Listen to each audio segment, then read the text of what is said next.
2020년 작년 한 해 언론상 가장 많이 노출된 단어가 무엇일까? 빅데이터 조사에 의하면 마스크라는 단어였다고 합니다. 발빠르게 마스크라는 노래를 만드신 분이 있더라고요. 사랑하는 연인을 마스크에 빗대어서 지은 노래입니다. 마스크가 되어주세요. 내가 아픈 날에도 슬픈 날에도 지켜주세요. 너 없이는 아무데도 못 가. 너 없이는 아무것도 못해. 너 없이는 살 수가 없어 하는 노래입니다. 2021년 한 해 동안 우리 입에서 가장 많이 되뇌이지는 단어가 어떤 단어일까? 역시 코로나19 팬데믹과 관련된 단어겠지요. 아마 제 짐작컨대는 비대면 온라인이 아닐까 하는 생각을 하게 됩니다. 코로나가 오늘 끝나도 바로 대면 사회로 가지는 못할 것입니다. 조심스런 대면, 양질화된 비대면이 공존하는 사회로 나아가게 될 것입니다. 코로나19 바이러스가 한반도에 상륙한 지 꼭 1년이 지나갔습니다. 앞으로 1년은 더 지나야 이 한반도에서, 아니 세계에서 코로나가 종식될 것이라고 합니다. 종식 후에도 1년, 2년에 한 번씩은 독감처럼 백신을 맞으며 사는 위드 코로나와 더불어 살아가는 세상살이를 우리가 하게 될 것입니다. 종말론적으로 우리의 믿음을 잘 지키지 않으면 우리 주님께서 말씀하셨듯이 마지막 때에 믿는 자를 보겠느냐 하는 바로 그 대상이 우리 자신이 될 수도 있다는 생각을 하고 경성해야 합니다. 성탄절 예배 드리고 주일 예배, 또 곧바로 송구영신 예배 드리고 주일 예배, 텅 빈 예배당에서 설교를 하고 제 방에 들어가 방바닥에 펄썩 주저앉았습니다. 탈진이 왔는지 허리가 고장이 났는지 일어설 수가 없었습니다. 여러분도 마찬가지겠지만은 목회자로서 이 교회를 섬기며 성도들을 섬기며 산다는 것이 여간 어렵지 않은 팬데믹 세상을 우리가 함께 살아가고 있습니다. 5천석 예배당에 29명 마스크를 쓰고 앉아 계십니다. 복명가왕하러 오신 분들 같았어요. 지금 이 시간에도 마스크를 쓰고 계신 보고 싶은 여러분 얼굴을 저는 확인할 수가 없습니다. 설교를 하는 이 시간에도 여러분의 표정을 읽을 수가 없습니다. 유머를 해도 썰렁하기만 합니다. 눈물이 흐르는 감동적인 이야기를 전해도 설교자의 고독을 느낍니다. 이 예배당에 우리 성도님들은 오지 못했지만은 이 예배당에 가득한 성령의 임재를 의심하는 것은 아닙니다. 여러분 골방에, 여러분 가정에서 예배드리는 그 자리에 주의 보혈이 넘치고 성령이 임재해 계신다는 사실을 채워도 의심하는 것은 아닙니다. 그러나 웬일인지 예배를 드리고 설교를 해도 힘이 빠지고 탈진이 오는 것은 인간으로서 어쩔 수 없는 지난 1년이었습니다. 지난 1년 비대면 사회는 모든 면에서 갈림길이었습니다.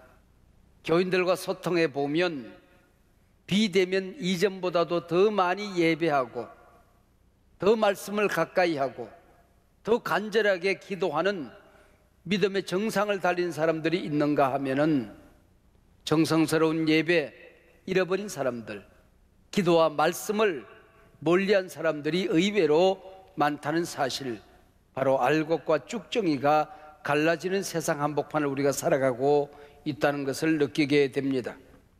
하나님과 더욱 친밀해진 사람들이 있는가 하면은 정신적인 건강을 잃어버리고 우울증을 느끼는 사람들도 있습니다. 한 62% 정도의 우리 국민이 나는 지금 우울증을 느낀다고 대답을 했습니다. 특별히 주부들, 우리 자영업자들 가운데 그 퍼센테이지는 훨씬 더 높이 나타나고 있습니다.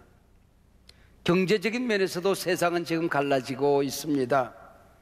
미국 바이든 정부는 대대적인 경기 부양책을 쓰는 큰 정부가 되겠지요.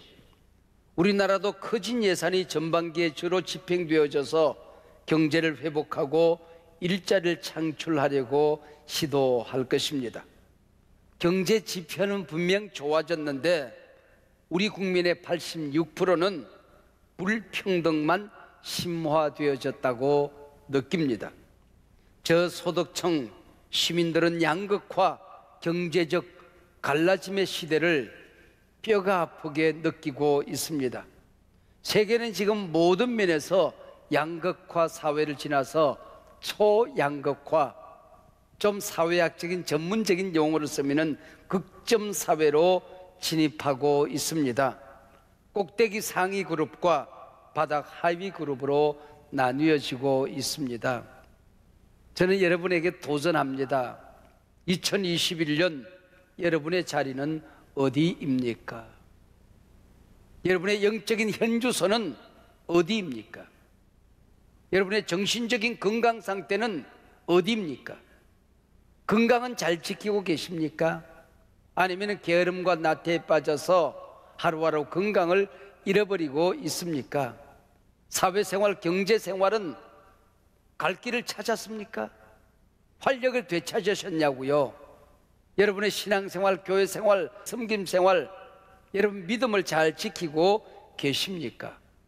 이 시간에는 2021년 시리즈 설교 세 번째 시간입니다. 2021년 정탐하라, 정복하라. 두 번째 시간에는 2021년 사막인가 낙원인가. 오늘 그 세 번째 시간 2021년 저녁입니까? 아니면 아침입니까?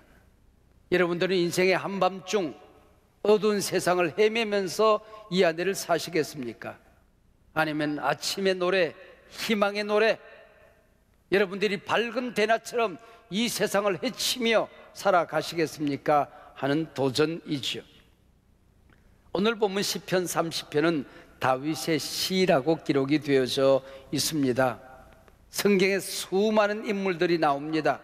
그 인물들을 대할 때에 요셉이나 사무엘은 흠과 티가 없어서 본받기가 여간 힘든 인물이 아니죠. 아브라함, 모세, 엘리야 같은 인물은 스케일이 너무 커서 가까이 갈 수가 없습니다. 의외로 성경의 인물들 가운데는 인간 냄새가 나는 분들이 있어요. 인간적인 최치가 있어서 저들도 우리와 꼭 같은 인간이었구나. 기뻐할 때도 있고 아파할 때도 있고 넘어질 때도 있고 실수할 때도 있고, 그래서 인간처럼 하나님 앞에 울기도 하고 매달리기도 하고 회복을 경험하여 다시 인생의 걸음을 내딛는 인물들이 있습니다. 야곱이나 오늘 본문의 주인공 다윗 같은 분이 아닌가 싶습니다. 다윗은 우리가 너무나도 잘 아는 인물이지요. 소년의 몸으로 당시 최대의 적 블레셋의 골리앗을 물맷돌 하나로 쓰러뜨립니다. 온 국민의 칭송받아 마땅한 이때에 사울 임금의 시기를 사서 도망자 신세가 됩니다. 가만히 서 있어도 머리가 벗겨질 같은 사막에 홀로 숨어서 삽니다.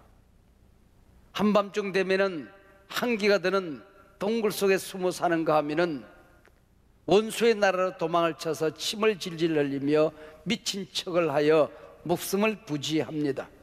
아들 압살롬의 반란으로 궁궐에서 도망 나와 조롱거리가 됩니다. 이 모든 상황을 오늘 본문에서 한마디로 요약하고 있습니다. 내 영혼이 저 지옥 밑바닥 서울에 떨어졌다고 얘기하고 있습니다. 다른 시편에서는 기가 막힌 웅덩이에 빠졌다고도 표현합니다. 근데 1절 2절에 보면 하나님께서는 바로 그 서울 밑바닥, 지옥 밑바닥에 굴러떨어진 나를 하나님이 끌어내셨다는 것입니다. 산산이 부서진 내 삶을, 난도질을 당한 내 인생을 하나님께서는 2절에서 고치셨다라고 표현합니다. 여러분, 이게 인생입니다. 행여나 여러분들도 인생의 밑바닥에 굴러떨어져서 이게 내 인생의 끝이구나, 하는 느낌을 가져본 적이 없으십니까? 여러분, 건강을 잃어버리고 이렇게 해서 내 인생 끝나는구나, 그래서 하나님 앞에 울며 매달려 본 경험은 없으십니까? 아니면은 영적인 시험에 빠져서 그 나락에 떨어져서 하나님 앞에서나 이웃들에게 고개를 들 수 없었던 경험은 없습니까? 바로 이것이 다윗이었다는 것입니다. 그래서 인생은 고해 쓰디쓴 바다라 했던가요? 여러분, 인생이 대단해 보이지만은 콧구멍을 막아놓으면 5분이 지나지 않아서 죽는 게 인생이라고 하는 것입니다. 내 인생이 어디엔가 불시착을 했는데 백마탄 왕자가 척 나타나더니 나를 탁 품에 안고 다가닥 가짜 낙원으로, 이런 거 드라마에나 있지 우리 인생사에 없습니다. 경비행기 타고 쫙 나르는데 이게 고장이 나서 뚝 떨어지고 보니까 북한 땅입니다. 인생 끝이다 싶었는데 현빈이가 쫙 나타납니다. 그리고는 드라마 찍을 내내 돈 벌었겠죠. 드라마 찍다가 사랑이 싹 터서 손혜진이하고 현빈이하고 결혼한대요. 우리에게는 없는 이야기입니다. 여러분, 연속극 드라마에나 나오는 얘기고 그들의 이야기죠. 다윗을 연구한 학자들은 다윗의 생애를 살펴보고 한마디로 요약합니다. 다윗 인생엔 기적이 없었다. 다윗 인생에 기적이 없었다는 겁니다. 기적이 있었다면 어떤 위기에 빠져도 뜨겁게 하나님을 사랑하는 사람으로 살았다는 것입니다. 하나님의 사랑을 잃어버리지 않은 기적이 있었다는 것이에요. 위기 때마다 무릎 꿇고 기도하여 그 위기를 기회로 만들어내는 기적이 있었다는 것이지요. 고난과 시련을 통해서 영적인 실력을 쌓았습니다. 쌓여진 영적인 내공으로 위기를 언제나 승리로 만들어냈던 기적의 인물이 바로 다윗입니다.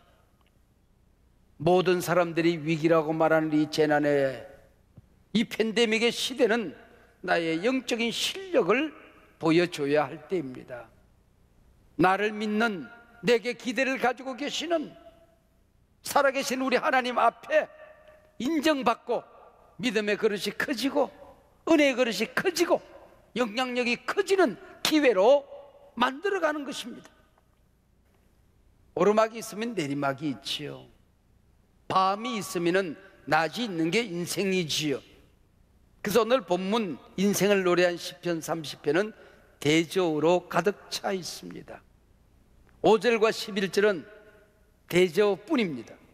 노염은 잠깐이요 은총은 평생이로다. 노염과 은총이 잠깐과 평생이 대저우이지요. 저녁에는 울음이 깃들일지라도 아침에는 기쁨이 오리로다. 저녁과 아침이 울음과 기쁨이 대조되고 있습니다. 슬픔이 비나여 춤이 된다. 베옷을 벗기고 기쁨으로 띠띠부신다. 모든 단어가 대조어로 되어져 있습니다. 그래서 오늘 설교 제목도 이 대조 가운데 저녁과 아침을 붙들어서 새해를 살아갈 때 여러분의 인생은 저녁이 될까요? 아니면은 아침이 될까요? 절망으로 빠져들까요? 아니면 희망의 아침을 맞이할까요? 낙심을 노래하며 살까요? 아니면 희망을 노래하며 살까요? 도전하고 있는 것입니다. 여러분, 기상청에서 새벽, 아침, 낮, 저녁, 밤 이런 단어를 쓰지 않습니까? 그 시간의 구획을 대략 여러분 아십니까? 새벽은 해 뜨기 2시간 전부터 해가 뜨는 그 시간까지를 말하는 겁니다. 아침은 해가 뜨고 나서 2시간까지를 아침이라고 그래요. 그 다음부터 낮입니다. 저녁은 해가 지고 그 2시간까지 그 기간을 저녁이라고 그래요. 그 다음부터 밤이 되는 것이죠. 그러나 영적인 저녁, 영적인 밤은 고난의 순간을 말합니다. 고통과 아픔, 괴로움의 순간을 말하는 것이지요. 다윗이 시편에서 인생의 저녁, 인생의 밤이라는 단어를 쓸 때 신학적인 한 전제가 있어요. 시간은 흘러간다. 밤은 지나간다. 고통은 반드시 끝나는 시간이 있다. 위기는 하나님의 은혜 가운데 반드시 새로운 희망으로 바뀌는 순간이 있다. 저녁이 되고 아침이 되니 이 믿음이 다윗의 시에 가득 차 있는 것입니다. 여러분, 시간은 멈춰져 있는 시간은 없어요. 고장난 벽시계가 인생이 아니라고 하는 거예요. 이 또한 지나가는 게 인생살이더라, 그런 얘기지요.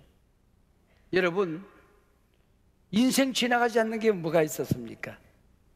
여러분, 많이 인생이 지나오지 않았습니까? 저도 20대 중반쯤 되면서부터 어디에 가든지 간에 선배 목사님들이 한국교회 뜨는 별 왔네 그랬어요. 어디에 가나 뜨는 별 그랬어요. 근데 지금 누가 날 보고 뜨는 별이라고 하는 사람이 누가 있겠어요? 아무 말도 안 하죠. 그러나 속으로는 그렇게 생각할 거예요. 지는 별 왔네 그럴 거예요. 지는 별 그럴 거예요. 그리고 제가 30대 초반에 담임 목회를 시작했는데 우리 장로님들이 기도 시간마다 쓰는 용어가 있어요. 하나님, 어린 종 그래, 날 보고. 그때는 그 소리가 얼마나 듣기 싫은지, 어린 종. 근데 지금은 그 어린 종 소리가 그리워집니다. 지금은 누가 날 보고 어린 종이라고 부르지 않죠. 아무 말도 안 하죠. 근데 속으로는 그럴 것 아닙니까? 여러분들이 늙은 종 그럴 것 아닙니까? 그게 인생살이에요. 여러분, 고난의 시간도 마찬가지입니다. 고통의 시간도 마찬가지입니다. 반드시 은혜의 시간, 승리의 시간, 새 아침의 시간으로 다가오는 것입니다.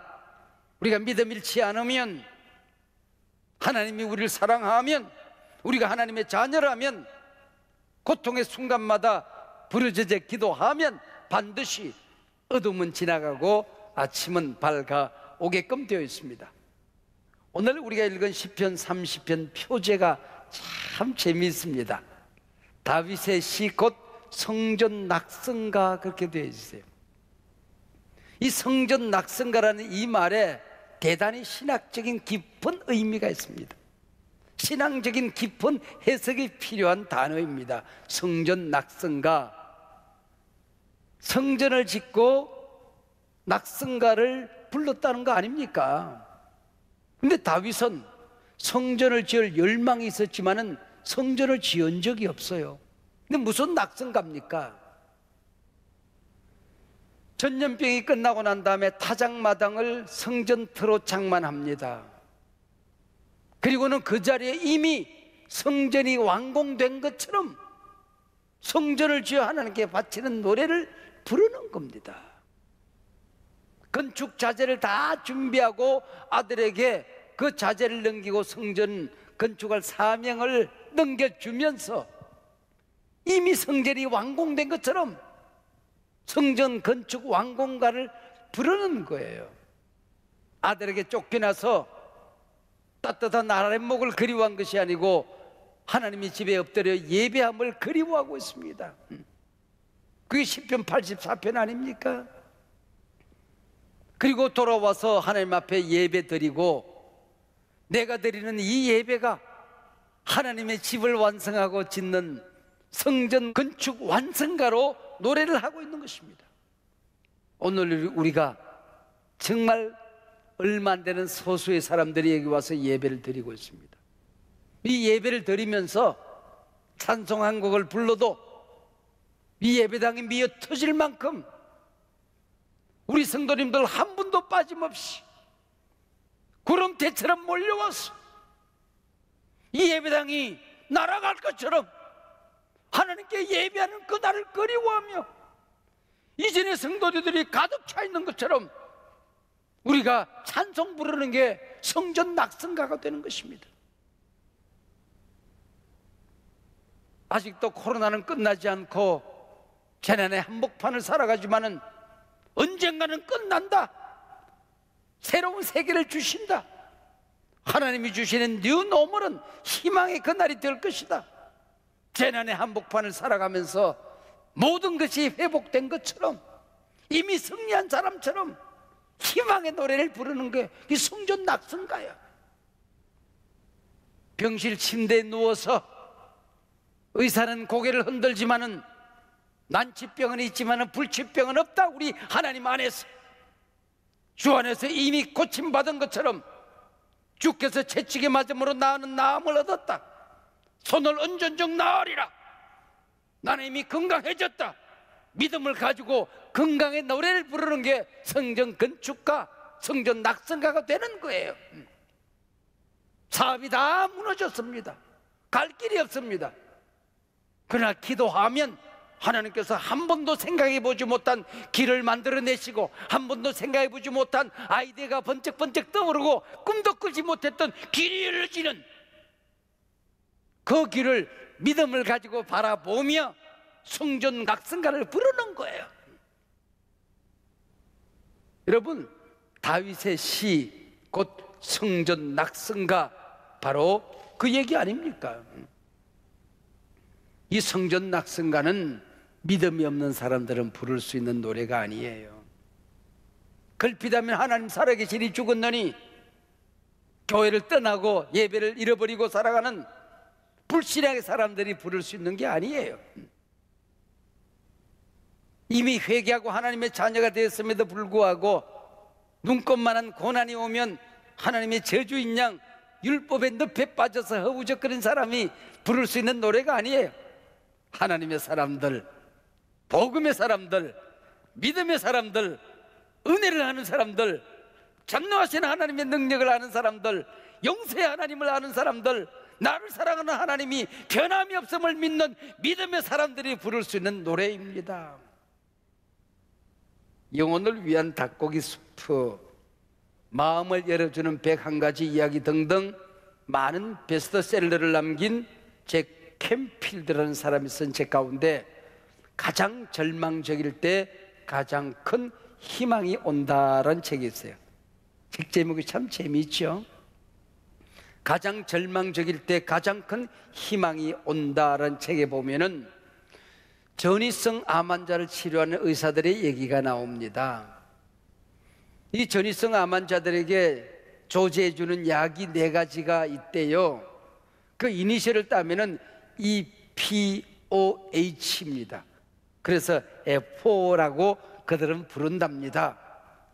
이 전이성 암 환자들이 F4 약을 먹고 나면은 22% 정도의 효험이 나타나는 것으로 되어져 있습니다. 유독 똑같은 약을 조제하고 처방하는데 무려 77% 이상 효력을 내는 동료 의사가 있는 거예요. 친구들이 묻지요. 어떻게 이런 일이 가능하냐고. 약이 4가지니까 이니셜을 어디에 붙여도 뭐 4가지죠. 노란 약, 흰 약, 빨간 약, 이 순서를 바꾼다고 무슨 문제가 있겠어요.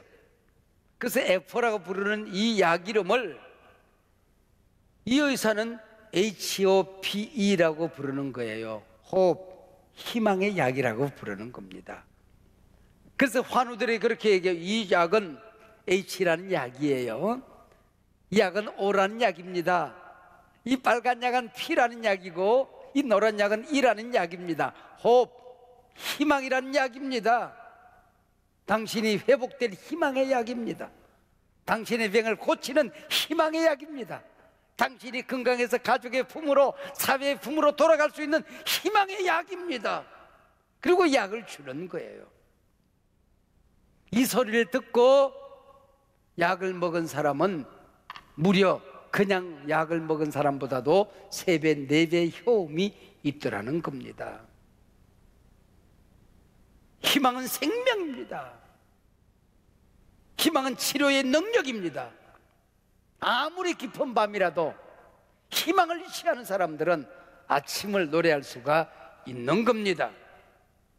여러분, 2021년 문을 열고 하루하루 걸어갈 때에 내 인생에서 하나님 제외하고 하나님 빼놓고 여러분 새해를 보려고 하지 마세요. 여러분 가슴에 두 제목 꽉 쥐고 하나님이 나를 기뻐하시면, 하나님이 나와 함께하면 역사의 주인이 우리 아버지신데 어두운 밤은 반드시 지나간다. 내 인생의 밑바닥은 정상에 올라간다. 반드시 아침은 온다. 희망의 대낮이 밝아온다. 믿음을 가지고 여러분 걸어가는 겁니다. 때로는 여러분이 죽음의 바닥에 떨어질 때가 있지요. 다윗의 고백을 빌리면은 기가 막힌 웅덩이에 빠져서 허우적거릴 때가 있죠. 서울의 밑바닥에서 허우적거릴 때가 있지요. 그러나 하나님은 나를 반드시 끌어내신다고 하나님 앞에 부르짖어 기도하는 것입니다. 내 인생에 아무리 절정에 올라 있다고 할지라도 하나님이 얼굴을 돌려버리면 그날로 내 인생은 끝나는 거예요. 그게 7절 말씀이에요.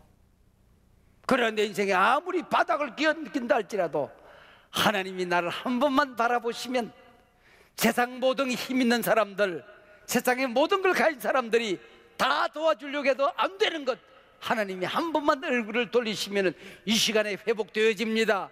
이 시간에 치료되어집니다. 새 길이 열려집니다. 희망의 아침이 밝아오게 되는 것입니다. 태양이 한 걸음만 멀어지면 겨울이 오는 거예요. 태양이 한 걸음만 가까워지면 봄이 오고 여름이 오는 게 여러분 사계절 아닙니까? 우리 하나님이 내 인생에서 한 걸음만 멀어지면, 내가 하나님의 품에서 한 걸음만 떠나면 내 인생에 겨울이 오는 거예요. 그러나 하나님 앞에 한 걸음 달려나가면, 어떤 위기 속에도 하나님 앞에 울며 매달리면, 하나님의 얼굴이 한 번만 나를 바라보시면, 하나님이 한 걸음만 다가오시면 내 인생에 봄은 찾아온다. 믿습니까? 여러분, 찾아오고 꽃은 핀다. 할렐루야. 이 믿음을 가진 사람만이 부르짖어 기도할 수가 있는 거예요. 어떤 위기 속에도 포기하지 않고 절망하지 않고 낙심하지 않고 부르짖었다. 그게 믿음이에요. 그게 겸손이에요. 그게 하나님의 사람이라는 증거가 되는 것입니다. 이런 사람들에게 11절은 슬픔 대신 춤추게 하겠다. 춤춘다는 게 뭐예요? 회복의 절정을 말하는 것입니다. 하나님이 반전시킨 역사에 대한 감동을 말하는 것입니다. 그리고 베옷 대신 기쁨을 노래하겠다는 거예요. 모든 것이 끝나서 죽어버렸을 때 베옷을 입는 것이요, 베옷을 벗기고 기쁨의 노래를 부르게 될 것이다. 우리 시편 30편을 잘 연구해 보면 시편 30편 1절이 주를 높인다라는 단어로 시작이 되어져요. 마지막 12절에 가서 보면은 주를 찬송한다, 영원히 주님께 감사한다는 말로 맺혀져요. 높인다, 찬송한다, 감사한다는 말은 시편에서 예배를 상징하는 노래들입니다. 무슨 얘기입니까? 인생의 밤중에도 우리는 예배로 새 문을 여는 것입니다. 어떤 승리가 내게 찾아온다 할지라도 예배로 매듭을 짓는 게 인생입니다.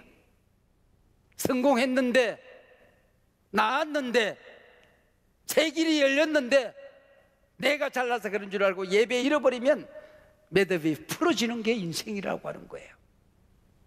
모든 것이 끝장난 내 인생의 바닥에서도 예배를 잃어버리지 않으면, 기도를 잃어버리지 않으면, 하나님이 나와 함께 하시면, 하나님께 가까이 나가게 되면 여러분, 반드시 어두운 밤은 새 아침을 맞이하게 되는 것입니다. 2021년 여러분은 저녁으로 접어드는, 절망으로 접어드는 한 해가 될까요? 아니면 아침을 맞이하는 희망의 밝은 대낮을 걸어가는 한 해가 될까요?